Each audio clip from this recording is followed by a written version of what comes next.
While countries are at different points in their COVID-19 infection rates worldwide, there are currently more than 1.2 billion students in 186 countries that have been affected by the disruption of formal in-class education due to the pandemic. In India, although provisions were made in both private and government schools and colleges to conduct classes online, existing fault lines, that is, between rural and urban, rich and poor, were overlooked.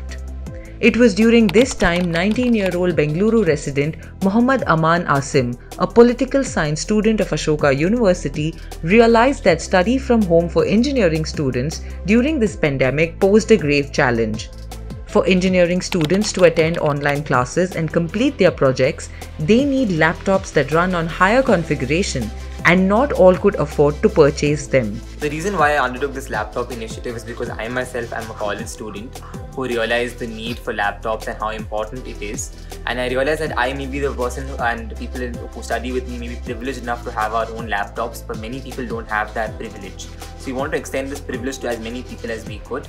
And that's why we identified students who are from the engineering background who require these laptops to do their online classes. To increase funds to purchase laptops for college kids from economically backward households, Asim launched a crowdfunding marketing campaign in mid-October.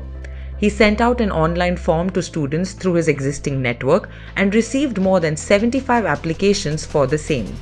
So first of all, the response we got was through a simple form we sent online. We got more than 75 responses from students, and when we began to shortlist students, we understood that each one of them had a unique case, whether from the background they come or from the merit that they have received in their colleges. And they have been very happy with the laptops because these laptops are very good for their courses, have a good configuration, and they're able to finally attend online classes and submit projects which require these laptops. But the road to fulfill the requirement of acquiring laptops for those in need was not an easy one.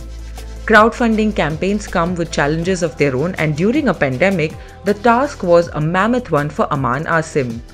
So the challenges we faced were, first of all, the very few people who were willing to come and spend on charitable initiatives, and also we realized that crowdfunding actually contributed only to a small amount of our funding. We had only 2.2 lakhs which we collected through crowdfunding. Others were our major donors who were regular donors of the organization through crowdfunding. We only were able to raise 2.2 lakhs, which was only about 40% of our goal. So what I would say is that be steadfast in whatever your goal is and don't lose hope, because there will be a time when it takes a long time to crowdfund. This entire initiative took us 2.5 months to raise the necessary funds. So there is always a light at the end of the tunnel, but keep strong and keep headstrong in terms of finishing the goal.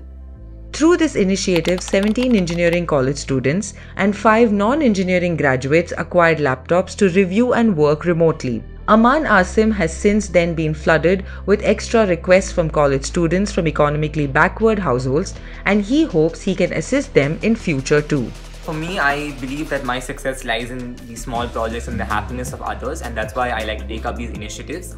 And for me, in my personal growth story, this is just another milestone to remember that we've been able to help out lives, but I think it only will help when we start increasing the effect that we have and impact more lives through this initiative. Before the COVID-19 pandemic, India had already been making slow forays into digitalized education. At this juncture, one might want to ask if this is the future of the education sector. So I feel online classes are only a good stopgap solution, but they're not any permanent solution because as we know that a lot of people don't have access to online education, and it's actually becoming a 0 year for many students. Online education may be a good solution right now, presently considering the situation, but it's not a future of education is not online. There's no doubt that the COVID-19 pandemic that forced colleges and schools to shut down has accelerated digital adoption across the country. But clearly, there is a need to increase focus on the IT infrastructure, especially for the lesser fortunate, if this is the future of education.